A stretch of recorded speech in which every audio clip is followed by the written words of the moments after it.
you beef that icaroo? Get hip, come on and follow through. We're here with the first episode of Subway Station Stories, not in the subway. We're on the Long Island Railroad at the Auburndale Station with Noah Sheroff of 501 C Streets. So tell us a little bit about yourself and what you do. Oh, sure. I founded a nonprofit organization called 501c Streets, a play on the IRS tax designation. We work with different property owners, developers, business improvement districts, elected officials, municipalities, everything in between, to beautify communities through murals. So how did you decide to get into this and start this 501 charity? Sure. I was finishing my last class at NYU Wagner, about to get my master's in public administration, and I was really just looking around thinking of what I wanted to do with myself, so Sally Mae wouldn't be knocking at my door too hard. But and in addition, I'd become locally involved, mostly where I was living at the time in western Nassau County, in a place called Franklin Square. And since I knew pretty much a lot about the communities of western Nassau and eastern Queens, I wanted to start something there. And oddly enough, this kind of took off other places in the city. Yeah. So did you have some connection to art that pushed you to do this? I am lucky if I can draw a straight line with a ruler. I have no art experience. I've never even taken an art class. I was just interested from seeing different pieces at Welling Court and Five Points, the Bushwick Collective, their Centrifuge, the Lisa Project, and a bunch of other East Village Walls, JMZ Walls, Spread Art NYC, and seeing all those projects come together and the impact that they were having on these communities, the beauty of the art, and just how the two kind of intersected, and that was my motivation for wanting to start my own thing. So how long have you been at this now? We started in the summer of 2014 with a project at Yankee Stadium, and we got our 501c3 status late January 2015, and have since produced close to, I believe now it's 45 projects. Wow. Yeah. So what's in the pipeline? 45 is a lot in a short period, and I have to know, knowing you, that there's at least another bunch. What's the plan? The plan is to just keep going. We have some walls that we're trying to get done in more walls in the Bronx, more walls in Brooklyn, more walls in Astoria. Shout out to the Long Island Railroad. Shout out to this message that's interrupting my interview. All right, so we're back. We're back. Here we go. So you're in the Bronx. Yes, we're in the Bronx a lot. It'll be the Bronx, Harlem, Brooklyn.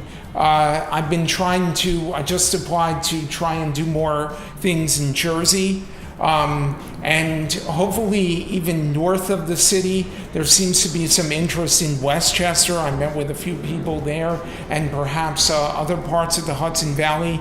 My goal is to spread this around, really go to any place and they'll have us, hopefully even Long Island. You know? So is part of it because you see a saturation in New York City, and that's why you have to push out to the fringes? Yes, that is part of it. I mean, at this point, arguably, I think Bushwick is really... I think there's art everywhere in Brooklyn. Yes. In Bushwick. Yeah. Yes. I mean, that's why I've been trying to say, even focus my efforts when I do outreach more in other places in Brooklyn, be it, let's say, Park Slope or Flatbush or Bay Ridge, Crown Heights, East New York, essentially South Brooklyn and even Mid Brooklyn, to just because those places really have not been tapped yet. So if you were looking for your ideal landlord, property owner, artist, Like, tell me about what that looks like for you. That's a good question, yes. I'd say it's just someone who has an interest in what we're doing, who's perhaps willing to help us out financially because there are costs associated with this. That's on the landlord side or, say, community group side. For the artist, it's people who are willing to paint. We've worked with local artists from out of state, international artists. So, yeah, it's basically, if there's interest, I do my best to find a way that we can do something. So we're in Auburndale right now. Yes. And how long has this been home for you? I moved here February of 2014. So yeah, now it's, I guess, like 4.5 years. Okay. And where were you before here? Before here, I was in Franklin Square. Okay. And Belrose, Queens. Okay. So right on that Nassau-Queens border. Yes. So you've been a New Yorker pretty much your whole life? Yes, I'm born and raised. Okay. So what have you seen in that period change, specifically around art? There's definitely been... it's been a lot easier to approach property owners and the other groups that I mentioned. I think that some of the collectives that I mentioned earlier, like a 5 Points or Welling Court, for instance, really kind of push the art scene to the forefront. Whereas, say, if we were standing here in August of 2008, I don't think I'd be speaking about painting close to 45 projects. It's really... Why do you think that is? I don't think it was... People really knew how to harness the power of art back then. I don't think it was on the minds of different property owners and other stakeholders. I think now with some of the collectives, it's been it's a cool thing to do. It's of interest. You see there's a bunch of data that shows that it really impacts communities and positively. So. Yeah. So, do you have a couple of favorite pieces that you've done? Yes, actually. Let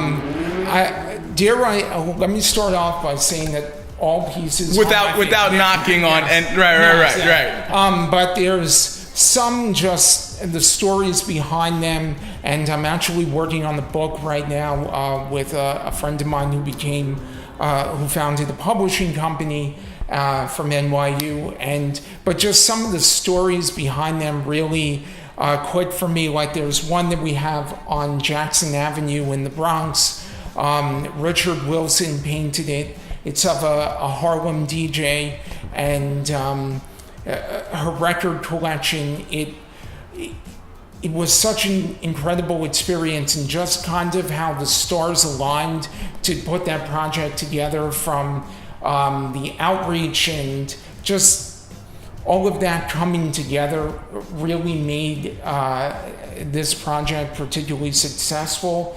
And it's some that I frequently see. They happen to be some of the projects that we've done more recently, but just to see these photos pop up in Instagram, the Bronx has been phenomenal.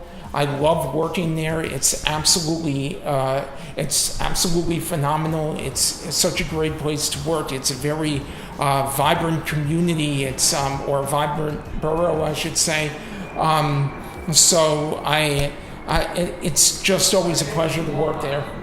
Okay. Yeah. So any big things? I mean, obviously you're talking about expansion to the outreaches of New York, but any big plans for the coming years? As of right now, everything has been going through such a whirlwind that I'm just looking to keep pushing forward and doing more and more. Yeah, just pound the pavement. Yeah. So to wrap, yes. Right? You've been doing this now for a bunch of years. Yes. Came in no art experience. Yeah. How has this changed your life? It's certainly been a wake-up call. There were certain parts of the city that I had not been really accustomed to or as familiar with. It certainly expanded on. I've met a lot of great people, yourself included, that I think had I not been doing this, I don't think I would have met, I'd say 75% of the people, possibly 100 that I've met from doing this, be they artists or within the community, owners, what have you. So that's been a really gratifying experience, like to see that people really appreciate this, and that's something that I really take to heart. And it's just, I don't want to sound corny or anything, but it's, you miss 100% of the shots that you don't take. So this certainly has been an interesting journey, but I'm glad I did it just because of the experience. Cool. Yeah. Well, listen, if you're not, please go follow Noah on 501c Streets. We'll link him up on somewhere in here. Anything you want to leave us with before we wrap? No, just thank you so much for this. I really appreciate it. Likewise, thank you. Appreciate it. It's a pleasure. Thanks for another episode, guys.